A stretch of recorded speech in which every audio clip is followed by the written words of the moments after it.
Help support AMTV by becoming a patron, an AMTV staff member, and following us over on Twitter. It's on to the battlefield now on One, with Sylvester McCoy and Sophie Aldred crossing swords with a host of knights errant in this week's episode with the old sorcerer, Doctor Who.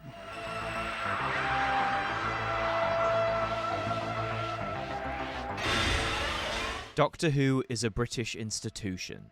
There's just no other way of saying it. For more than 60 years, our favourite Time Lord has graced our television screens, delighting and frightening us with their adventures through time and space. Back in the late 80s, however, things were looking rather troublesome. After surviving a cancellation attempt in 1985, the Doctor continued to travel in the TARDIS, but viewing figures were down by a considerable amount. By the time Sylvester McCoy took the reins as the 7th Doctor, it almost seemed like the BBC themselves were looking to kill off one of their oldest programmes. Scheduling Doctor Who against Coronation Street was a doomed battle right from the start. The cast of the Cobbles were pulling in tens of millions of viewers with every episode, whereas Doctor Who was grasping to get just 5 million throughout 1987 and 1988. Despite a creative renaissance when it came to stories told, as the show was about to embark on its 26th series of adventures in 1989, the matter of low ratings didn't seem to be going away. Whilst the show was still being made, it was constantly on a knife's edge. And in the making of one particular story, the life of one of its leading stars also hung in the balance too. Do you feel like arguing with a can of deodorant that registers 9 on the Richter scale? Run! Sophie Aldred was the latest actor to portray a companion to the Doctor. Joining the programme in the final story of season 24, Dragonfire, Ace was seen as quite the breath of fresh air. She was a teenager from Perivale, with a lot of attitude, which she showed to all who came near her. I didn't know it was the Daleks. I was just doing Mr. Ratcliffe a favour. Do me a favour and drown yourself. She wasn't a typical screamer like some of her predecessors, even her immediate predecessor. Look, the late 80s wasn't a good time for Mel, but she absolutely redeemed it in expanded media and in the new series, so let's move past that, shall we? Throughout season 25, Ace's popularity amongst fans continued to grow, with her action-based stunts and constant conflicts against the Doctor providing a dynamic that for the time was quite new for the programme, and one that would have a heavy influence on the Doctor-companion relationship when the show was rebooted for the 21st century.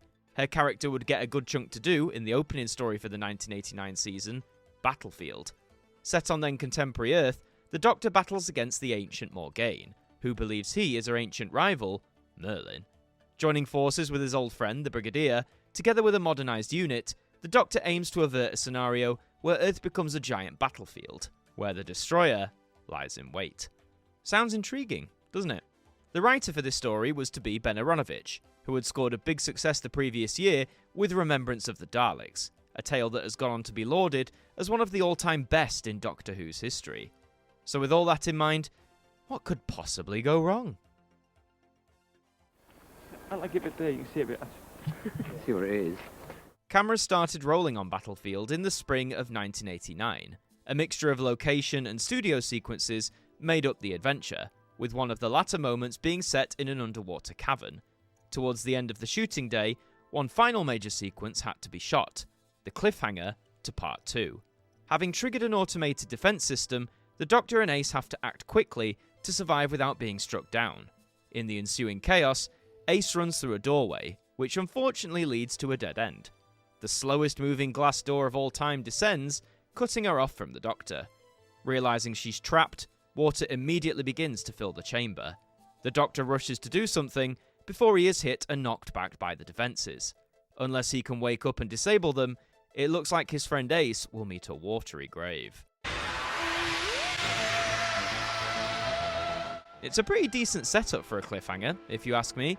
Perhaps not one of the all-time greats, but a thrilling one nonetheless.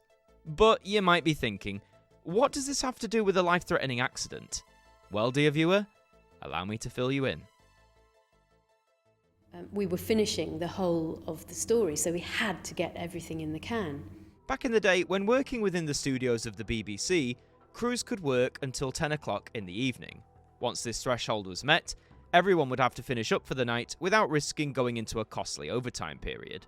Sometimes overtimes would be agreed and worked out, and such was the case during the recording of Battlefield.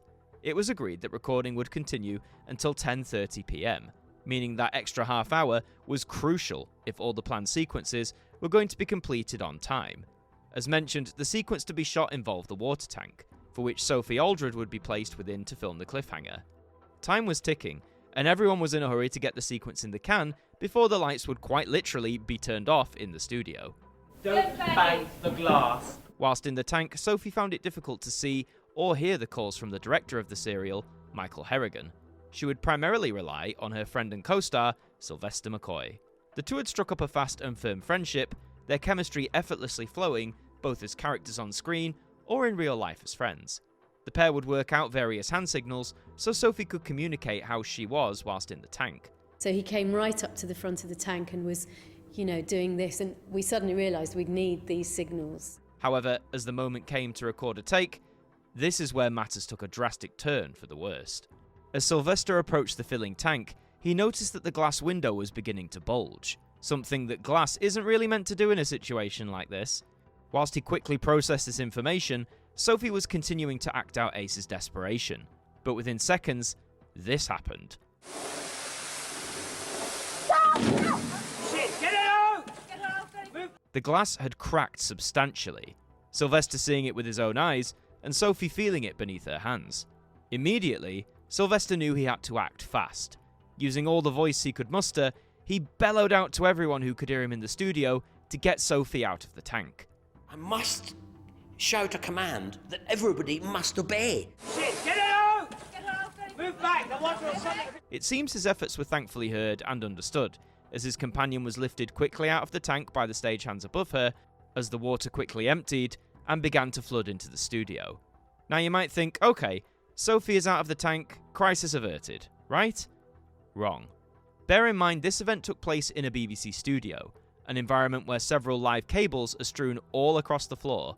As the water cascaded out of the tank, if the electricity wasn't shut off immediately, or if anyone's feet remained planted on the surface of the studio floor, they almost certainly would have been electrocuted. This is where publicly available footage ends, with a voice screaming to get the pump in to get the water out. Get the pump in, get the pump in! After the crisis was over, thankfully, no one was hurt or injured. The only physical sufferer was Sophie, who had some minor cuts on her hands, presumably from where they had been placed, as the glass had cracked. To this day, she credits Sylvester for his quick thinking and actions, for had he not done so, this story could have had a very different ending.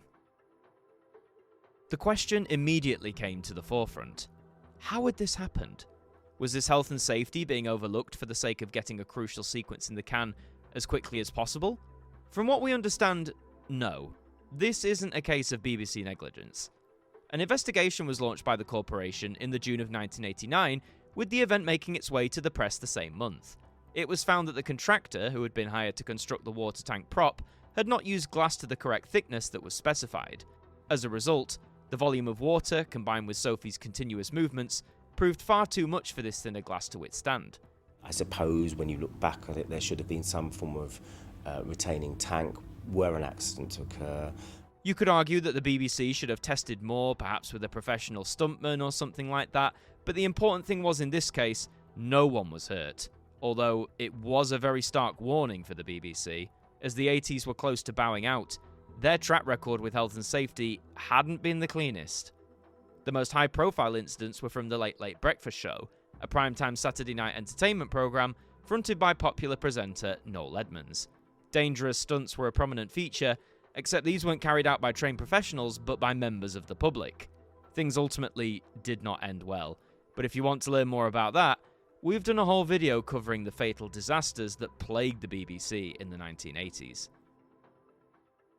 First on One, we launch the TARDIS on its 26th season, suspended in time and space, as Doctor Who encounters warriors from another dimension, making a battlefield of our own fair planet somewhere in the future. After all of the chaos caused by the water tank incident, Battlefield was edited and ready for transmission in the September of 1989.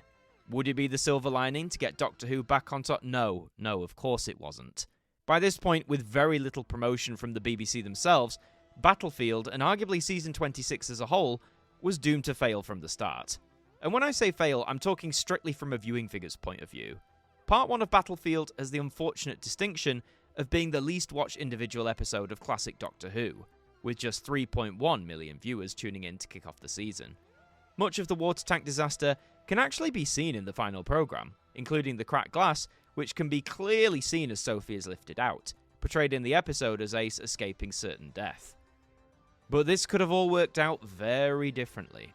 Doctor Who throughout its history has been no stranger to dangerous setups, constantly employing various effects from the early days right up until the present. But on that late studio evening, in 1989, had Sylvester McCoy not realised the imminent danger and threat that could have seen his friend and co-star swept away, cut to pieces, or electrocuted to high heaven, then we may not have seen Ace return to our screens. A fate that gives many a Who fan a shudder to this very day. So sadly, or perhaps prophetically, features on a safety film of how not to shoot somebody in a tank filling with water. Thank you to our patrons for helping to support the show, and a special thank you to Macra, Bruce Danton, Derek Chambers, Sean Knock, Dord Khan, Liam Domain, AJ Mac 200017, Deck, Jen, Traffy, Tim Ripley, Mr. Eurovision 1986, Ted Elliott, Marnanel Thurman, John Wakefield, Kieran Bolton, 40-something Manchild, Jerry Ralph, John McLeod, Subs Khan, Saint Rocket 9, James Wallace, and Ben, our AMTV staff members.